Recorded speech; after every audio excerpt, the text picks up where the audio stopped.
and welcome back to Only Analog. As you probably guessed from the thumbnail, today we're taking a look at Portra 160. So I recently went on a trip for my 30th birthday on a cruise to Greece and Turkey. And I know what you're probably thinking, a cruise at 30? Josh mate, you're not turning 60. But hear me out, with all you can eat food restaurants and all you can drink bars, sign me up. And it was also my dad's birthday while we were there as well. We got to witness the England victory in the Euro semi-finals, which we won't talk about. And for most of the holiday could probably be found singing and dancing to Sweet Caroline with way too much alcohol consumption. But enough about me. Today we're here to look at the legendary Portra film, and it's quite often underrated and overlooked little brother, Portra 160. In my opinion, this film definitely isn't given enough hype.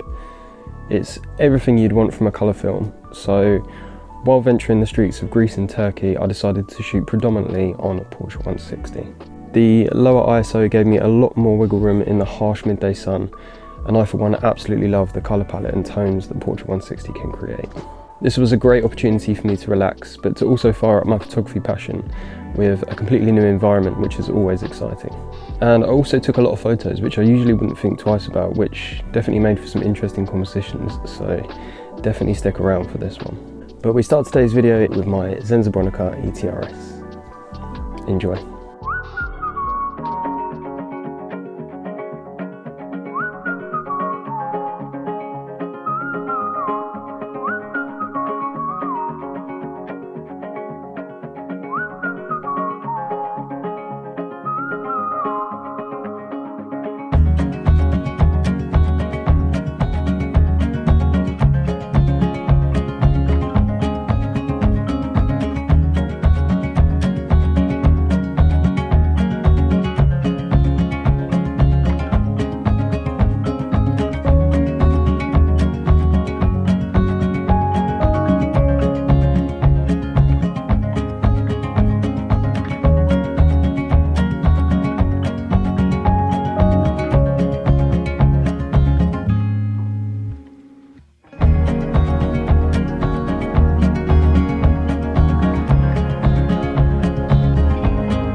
And that was the end of day one.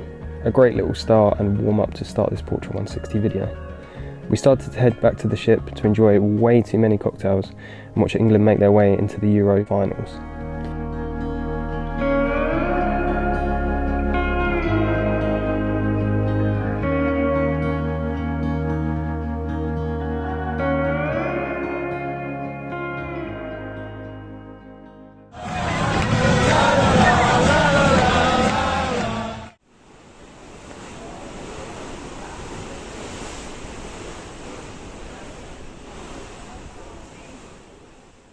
After waking up and feeling super refreshed and not hungover at all, We made our way back out into the beautiful city of Patmos in the Greek islands, and this is where I got most of my keepers.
Portra, have you been to Portra? No, yeah. It's a special place. Okay, it's Byzantium, Florence.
lot of these photos today came out exactly as I hoped. They're not all keepers, but there's a few in there that I absolutely love. The tone that Portra 160 creates for outdoor photography, especially in harsher light, is second to none in my opinion. Sure, the more popular option seems to be Portra 400, with a lot of photographers shooting it at 200, which also creates some amazing pastel tones. But I prefer the somewhat natural tones that 160 creates, and it's just as versatile as Portra 400. With a tripod in lower light, you can still capture some incredible shots with great shadow detail and highlight balance. And my weapon of choice today, as you may have noticed, was the Zenza Bronica ETRS, a camera which I've quite often thought about parting ways with. I was itching to take the Pentax 6.7, but I needed something a little bit more compact that I could travel with, that would still produce quite a high level of detail on the negative. I often shoot medium format now, and obviously I don't always have the option to take the Pentax 6.7, and the Zenza Bronica is always an excellent backup. The slightly smaller 645 negative still creates some amazing results, and obviously allows me to shoot 15 shots per roll of film as well. I also want to talk a little bit about travelling with film, and specifically getting your film through airport security control. For the whole trip I didn't have a problem. I had my film hand scanned on the way there. Obviously on the ship we were getting on and off at different countries, and everyone was super cool about checking my film by hand, not letting them go through the scanners every time I get on and off the boat and onto different countries. But as we got back to Turkey, I had a huge problem at the airport. I wasn't allowed my film to be hand checked at all. I feel like I was treated quite poorly at the Turkish airport, and was obviously told that unfortunately I will have to put my film through the scanners. Now, I understand they've had an incident recently where security has been doubled there, and everything must travel through the scanner, and I completely respect that. But there were 3 levels of security that we had to go through, each with a scanner at each security gate. Now luckily my film only went through once, and with the lower ISO like Portra 160 not really being affected at all, I was quite lucky, which is more than can be said unfortunately for my slightly higher ISO films that went through the scanners as well. Obviously in the future now I'm going to be travelling with lower ISO film. I'm going to try and avoid the higher 400, 800 plus speeds when travelling. But even with the issues that I had at security, I had an absolutely incredible time. There's definitely some keepers in there. And a Portra 160 is something that I'm always going to shoot when I'm shooting colour. As I've said in a lot of videos now, I'm very much a black and white shooter. But when it does come to colour, I often go towards, either Portra 160 or Ektar 100. But Portra 160 definitely has a special place for my colour photography. Thank you very much for joining me today. I really hope you've enjoyed. If you have and you want to see more, please do consider hitting that subscribe button. Also give it a like and drop a comment below and let me know what you think or what you thought about the video. Thanks very much for watching, and I'll catch you very, very soon in the next one. Peace.